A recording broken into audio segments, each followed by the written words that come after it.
ಹೊಸ ವರ್ಷದ ಆಚರಣೆಯಲ್ಲಿ ಅದರಲ್ಲೂ ಪ್ರವಾಸಿ ತಾಣಗಳಲ್ಲಿ ಮೋಜು ಮಸ್ತಿ ಮಾಡೋದಕ್ಕೆ ತುಮಕೂರು ಜಿಲ್ಲಾಡಳಿತ ನಿರ್ಬಂಧ ಇರುವಂಥದ್ದು. ನಾನೀಗ ತುಮಕೂರಿನ ಪ್ರವಾಸಿ ತಾಣವಾದಂತಹ ನಾಮದ ಚಿಲುಮೆ ದೇವರಾಯನದುರ್ಗದ ಪ್ರವೇಶ ಮಾರ್ಗದಲ್ಲಿದ್ದೀನಿ. ಏನು ನಿರ್ಬಂಧ ಇದೆ ಎಲ್ಲವನ್ನು ಕೂಡ ನಿಮಗೆ ಹೇಳ್ತಾ ಹೋಗ್ತೀನಿ. ನೀವು ದೃಶ್ಯದಲ್ಲಿ ನೋಡ್ತಿರುವಂಥದ್ದು ಇದು ತುಮಕೂರಿನ ಅಂದರೆ ಸಿಟಿಯಿಂದ ಸುಮಾರು 10 ಕಿಲೋಮೀಟರ್ ದೂರದಲ್ಲಿರುವಂತಹ ನಾಮಚಿಲುಮೆ ಮತ್ತು ದೇವರಾಯನದುರ್ಗಕ್ಕೆ ತೆರಳುವಂತಹ ಮಾರ್ಗ ಆಗಿರುವಂಥದ್ದು.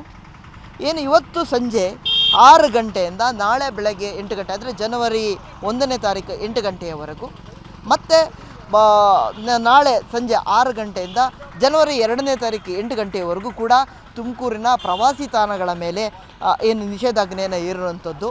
ಯಾರೂ ಕೂಡ ಈ ಒಂದು ಸಂದರ್ಭದಲ್ಲಿ ಈ ಒಂದು ಪ್ರದೇಶಗಳಿಗೆ ಹೋಗಬಾರದು ಅನ್ನೋ ಒಂದು ನಿರ್ಬಂಧನ ಪೊಲೀಸ್ ಇಲಾಖೆ ಹೊರಡಿಸಿರುವಂಥದ್ದು ಈ ದೃಶ್ಯದಲ್ಲಿ ನೋಡ್ತೀರಾ. ಪೊಲೀಸರು ಬಂದು ಏನು ಈ ನಾಮದ ಚಿಲುಮೆ ಮತ್ತು ದೇವರಾಯನದುರ್ಗಕ್ಕೆ ತೆರಳುವಂತಹ ಮಾರ್ಗದಲ್ಲಿ ಬ್ಯಾರಿಕೇಡನ್ನು ಹಾಕಿ ತಡೆದಿರುವಂಥದ್ದನ್ನು ನೀವು ದೃಶ್ಯದಲ್ಲಿ ನೋಡ್ತಿರುವಂಥದ್ದು. ಇದು ತುಮಕೂರಿನ ಕ್ಯಾತಸಂದ್ರ ಪೊಲೀಸ್ ಠಾಣೆಯ ವ್ಯಾಪ್ತಿಗೆ ಬರುವಂತಹ ಪ್ರದೇಶ ಇದಾಗಿರುವಂಥದ್ದು.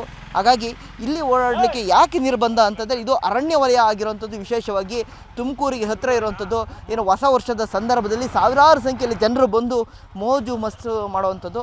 ಇಲ್ಲಿಂದ ಮುಂದೆ ಹೋಗುವಂಥ ಹತ್ತಿರದಲ್ಲಿರುವಂಥ ಹಳ್ಳಿಗರಿಗೆ ಮಾತ್ರ ಅವಕಾಶ ಇರುವಂಥದ್ದು. ಅದನ್ನು ಹೊರತುಪಡಿಸಿ ಯಾವುದೇ ಪ್ರವಾಸಿಗರು ಬರದ ಹಾಗೆ ಇಲ್ಲಿ ನಿರ್ಬಂಧ ಇರುವಂಥದ್ದು. ಕೇವಲ ಇದಿಷ್ಟೇ ಅಲ್ಲದೆ ತುಮಕೂರಿನಲ್ಲಿರುವಂತಹ ಬಹುತೇಕ ಪ್ರವಾಸಿ ತಾಣಗಳ ಮೇಲೆ ಈ ಒಂದು ನಿರ್ಬಂಧ ಇರುವಂಥದ್ದು.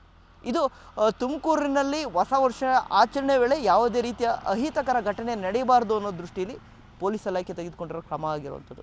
ಕ್ಯಾಮ್ರಾ ಪರ್ಸನ್ ಯೋಗೇಶ್ ಜೊತೆ ಮಹಾಂತೇಶ್ ಕುಮಾರ್, ಏಷ್ಯಾನೆಟ್ ಸುವರ್ಣ ನ್ಯೂಸ್, ತುಮಕೂರು.